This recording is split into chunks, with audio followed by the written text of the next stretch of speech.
Morning, y'all. Happy Labor Day. It's Monday, September 6th, 2010. And it's about 10:30, quarter to 11 here at the stead. And I wasn't going to do a video today since I'd done a couple over the weekend, but things have happened and some things have changed, and I figured I might as well get my points out and get a little opinionated here and there, but hope you all listen. Uh, well, yesterday it was about 94 here, but we're expecting a cooler front here in town, so I put some lettuces and some Swiss chard and starting some cooler plant material to help kind of ease the way from the summer garden to the fall winter garden. That's a real important issue for this time of year, is to add some compost and work the soil as you replace your summer plants with new fall plants in winter. And it's really essential because, surviving it and prepping is not something one can just do for 3 months of the year. It has to be on your agenda 12 months of the year, because only then, you got to eat 12 months of the year. You got to eat every day. So keep that in mind. Work that garden, get it ready.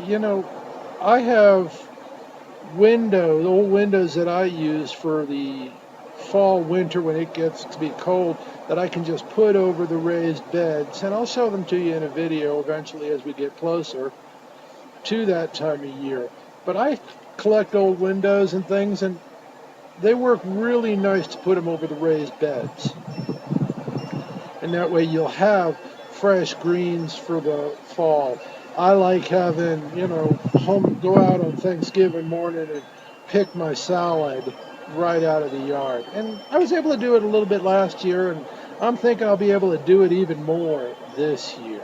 Because as I said in my blog, I've created about 8 or 10 more beds this summer than I had last year. So I'll be working it. I'll be working the soil. And you can tell the old soil is good, but the newer beds won't produce as much this year. And I didn't expect them to, because of the fact that it's new soil, it's new compost. They haven't had time to really mature. But they will over time. The other thing I want to talk about is storing food.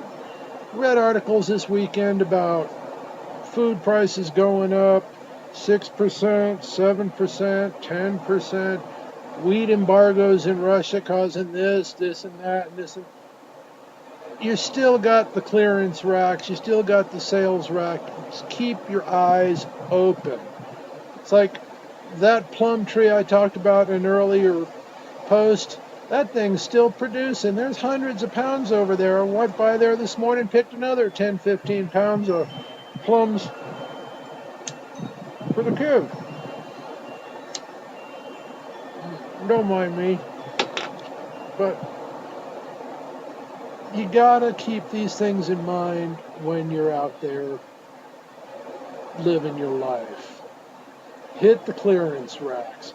Hit in the markets. Don't be afraid to backdoor shop, because there are things back there that are going to help you out. Now is the time to start collecting those things, storing those things. People are losing their homes, as I said before. People are moving.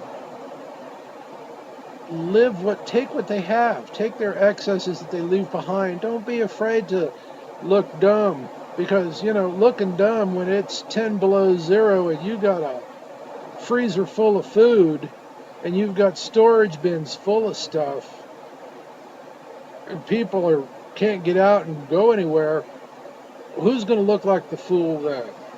Certainly not going to be you. Be prepared. Always. Politics is just happening again. Obama came out over the weekend and said he's going to introduce another stimulus or another giveaway package. Well, he can't give anything away. There's no money to do it with. But he's going to create it somehow. I don't know how. Great roads. Who's he going to get to work on the roads? Create more infrastructure, light rail, railways. Where's he going to get workers for this? The kids of today are too frickin' lazy to get off their butts to want to do any manual work. This is not 1929, 1930, 1936 when FDR and his, rebuild America crap. Those people were hungry, they were starving, the kids were in shape. Nowadays, you can't get them off of text messaging to do any work. And the adults of today, we're all fat, obese people. We don't eat properly. Yes, trash smokes, trash drinks, but trash has worked hard for a lot of years and will continue to. But bring it back and be prepared. You have to. I can't say it enough. You have to prepare for your future. Prepare for your own comfort level. God will help you. Don't get me wrong. All this talk about religion. It's beyond religion. This is faith in the Almighty Himself. He will take care of you, whether you be Jewish, whether you be Christian, what have you. He will help you. But He helps those who help themselves also. So you have to be able to at least put forth the effort. Stop depending on the government or the outside forces to give you this stuff. If it's not there, create it. If you can't create it, find it, recycle it, resell it, reuse it. If it's important, you'll find it. You'll deal with it. Don't sit here and wait for Obama and the government and these November elections for everything, the magical candy that the Republicans are going to give or the Democrats are going to give. They're not going to give you nothing. They can't. They may pacify you for a while, but after a while, reality sets in, and we're back to the same old shit, different day. SOSDD. But in the meantime, Time Magazine is talking about why Israel doesn't want peace. Well, Israel wants peace. But how many times are you going to say, we'll do this, we'll do that, we'll have peace, and then some bomber bombs the hell out of something? Remember, 9/11's right around the corner. A big article in the New York Times this morning talks about, will the Muslims ever really fit in? Well, when your religion is based on tenets of violence, lying, and deception, and doing away with the kafir, what is there to fit in with? Unless you're a sadomasochist and you love pain, why would you even want to have these people fit in? True, I'm sure there's probably some modern ones and just like that, but to the modern Muslim, the traditional Muslim thinks they're deceived, thinks they're lying, because that's not following in the trueness of Islam. But I won't go off into all that religion. If you really want to get into it, read the Quran before this church in Florida burns them all. We're going to try to burn them all. Somebody asked me this morning, it's like, why are you not against the burning of the Quran? Hey, if they're doing it as a PR stunt and it's getting publicity, more people are going to read it. And if more people read it, they'll see what this trueness is. So let them burn a few, but read the book. Pick it up. Pick up a copy. Read it. Form your own views on Islam and Muslims. Read it for yourself. Read for yourself what Muhammad says. Go for it. I'm open. I've read it. I've looked at it. Take a look. But off of the politics, back on to Labor Day. Labor Day is a day where we give up labor out in the workforce and we labor around the homestead. Well, that's what we should be doing. I've been spending the week gardening, working around the house, getting some things done, doing some prepping for the fall, and I'll continue to do it. To me, Labor Day is just a little bit more of a day to recontemplate my principles, recontemplate things around the homestead, recontemplate the next 12 months, the end of summer, beginning of fall. I love it. You need to do it. You need to get out there and enjoy it. Because it's beautiful. God has given us this planet, and God has given us this, the ability to create your own little micro garden here. Take advantage of it. You know, take advantage of this stuff. Because God provides it for you. I mean, I look out here and I see pavement, I see rocks, I see concrete. God didn't provide that. That's His hiding beauty underneath it.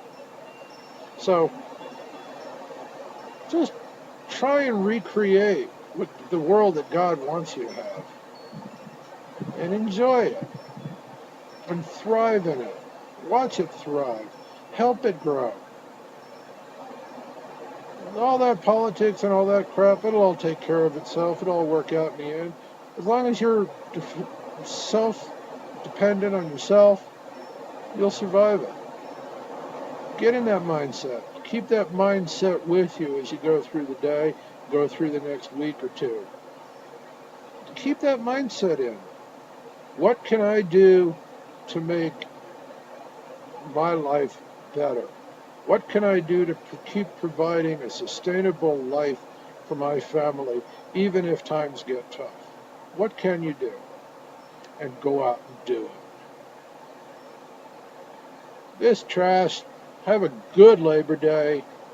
All my friends out there in Babylon, see you tomorrow. The rest of you, since trash is kind of ending this staycation, today's the last day, I gotta go back there tomorrow, so we probably won't be posting as heavy, but I will still try and get a few out a week. We'll see. I'm working on a possibility, a mobile camera, so I can actually go out there and take some movies of how we go about it instead, prepping for the fall, prepping for the winter. Show you some of the projects I've been working on. But we'll see if that passes. If God willing, it'll come to pass. If not, I'll find another way. I mean, it took 4 years for me to be able to do this, so it's happening.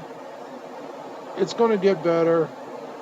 It's going to be rough for a while, for the next couple of years, I think, but it'll all work out.